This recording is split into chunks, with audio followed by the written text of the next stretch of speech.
Si Vice President Sara Duterte itinanggi na sinabi niyang dapat nang magbitiw sa pwesto si Pangulong Ferdinand Marcos Jr. Kaugnay niyan, kuha tayo ng buong detalye sa pag-uulat ni Bombo Bea Piniza. Pinabulaanan ni Vice President Sara Duterte na sinabi niyang dapat na magbitiw sa kanyang pwesto si Pangulong Ferdinand Marcos Jr. sa isang ikinasang programa sa The Hague, Netherlands nitong Lunes.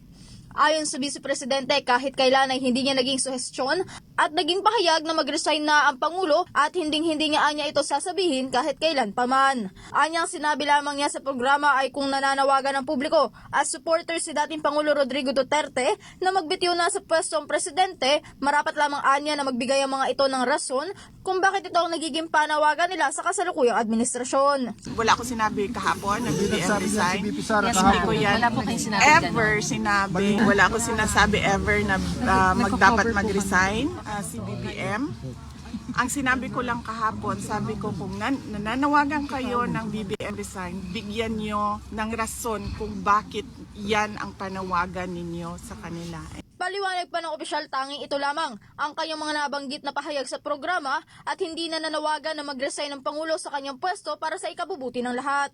Anya, pinaalalhanan niya lamang ang mga supporters ng kanyang ama, nawagan ng resignation mula sa Pangulo, mainam na sabihin din ng mga ito ang kanilang rason para anya maintindihan ng mga tagapakinig kung ano ang kanilang rason sa likod ng panawagan na ito. So yun lang naman ang sinabi ko. Sabi ko sa mga tao, pag nanawagan kayo ng BBM, sabihin ninyo kung bakit. Para naiintindihan ng mga nakikinig, bakit ba tayo nananawagan? Wala po kami nakikita. Samantala, nananatili namang kalmado ang Vice Presidente sa kabila ng pagsasabay-sabay ngayon ng paparating na impeachment trial nito sa Senado at ang pagkakadetine ng kanyang ama sa detention center na International Criminal Court.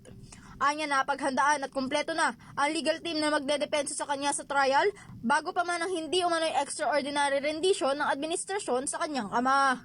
Para sa Bombo Network News, Bombo Bea Piniza nag-uulat para sa #1 and most trusted radio network in the country, Bombo Radio Philippines. Basta Radio, Bombo!